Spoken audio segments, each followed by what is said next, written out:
Buenas noches, amigos televidentes, bienvenidos una vez más a esta sesión denominada En Cuestión Legal.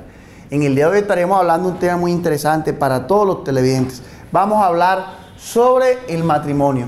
En otras ocasiones hemos tenido la oportunidad de tratar el divorcio y hablar sobre la liquidación de la sociedad conyugal, pero en el día de hoy vamos a centrarnos exclusivamente en el matrimonio y los efectos que esto implica una vez se contrae.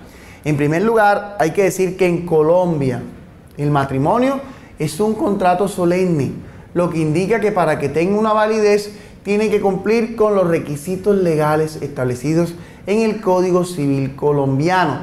De lo contrario, no tendrá ninguna validez. ¿Cuáles son estos requisitos?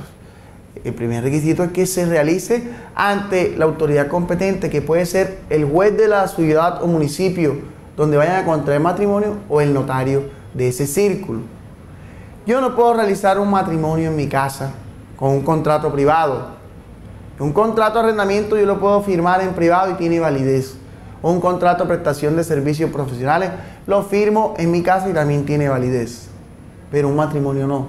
Sí se puede hacer de pronto en la casa de usted, pero con un notario, la presencia de un notario, que se cumplan con los requisitos de ley. En caso de que haya que colocar unos edictos, que se coloquen en debida forma y que se cumpla con todos los demás requisitos que establece la ley. Esto convierte al matrimonio en un contrato solemne. ¿Qué quiere decir solemne? Que no basta que las dos partes quieran celebrarlo para que tenga validez. Eso no basta solamente el consentimiento, también tiene que cumplirse unas formalidades. ¿Cuál otro requisito se necesita para que el matrimonio tenga validez en Colombia?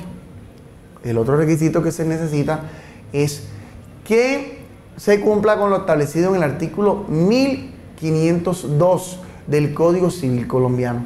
Todos los contratos en Colombia tienen que cumplir obligatoriamente con este requisito. De lo contrario, no tendrá validez. ¿Cuál es este requisito? Son 4. El que estableció el artículo 1502 del Código Civil. El primer requisito es la capacidad. ¿Qué es la capacidad? Es la disposición que tiene una persona legal para poder adquirir obligaciones y también derechos. La capacidad, por ejemplo, de goce, la tienen todas las personas.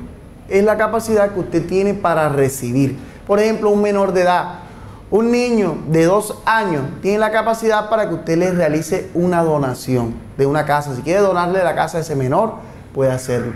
Pero el niño no tiene la capacidad de ejercicio. La capacidad de ejercicio es aquella que consiste en que esa persona tenga la capacidad de disponer, de vender, de adquirir obligaciones. Eso solamente lo tienen en Colombia los mayores de edad. Y no todos los mayores de edad, sino los mayores de edad que no se encuentren en estado de interdicción. Por ejemplo, una persona que haya sido declarada incapaz legalmente, por ejemplo, un interdicto, una persona esquizofrénica, no tiene la capacidad de firmar un contrato sin la asistencia de su representante legal. De igual forma, una persona que tenga 13 años no puede firmar un contrato porque no tiene la capacidad de ejercicio. Este es el primer requisito. ¿Qué otros requisitos tenemos en Colombia para que el matrimonio tenga validez? Que exista un consentimiento y que el consentimiento esté libre de cualquier contrañimiento o de cualquier dolo. ¿El consentimiento qué consiste? El consentimiento es que la persona quiera casarse sin que nadie lo esté obligando. Si a esa persona la están obligando, esa persona puede solicitar que se anule el matrimonio. Otro requisito en Colombia para que el matrimonio tenga validez es la causa lícita y objeto lícito. Estos dos requisitos también son importantes. Es decir, si un matrimonio yo lo hago con una causa lícita, con una causa ilícita, con el fin de cometer un delito, podría carecer de nulidad. Por ejemplo, si yo voy a realizar un matrimonio con fraude, alterando una cédula colombiana, por ejemplo, que yo me haga pasar por un colombiano y no soy colombiano, o me estoy haciendo pasar por otra persona para causar una estafa, eso no tendría validez, porque no tiene objeto ni causa lícita.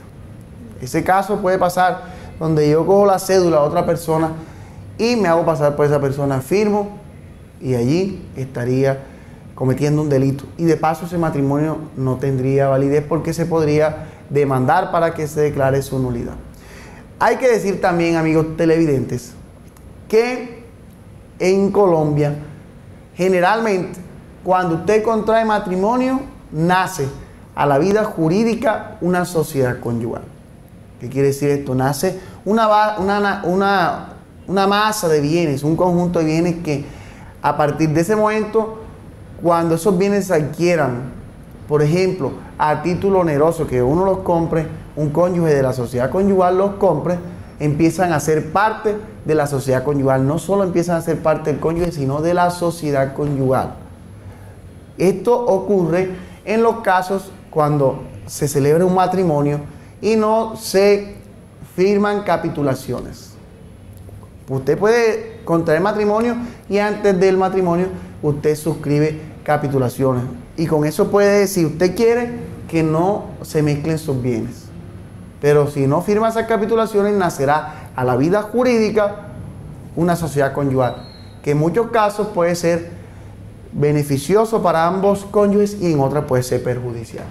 Muchas gracias, amigos televidentes. Recuerden que la cita es todos los jueves por este importante noticiero y que pueden seguir enviándonos todas las inquietudes a las redes sociales de Noticias. Muchas gracias, hasta la próxima.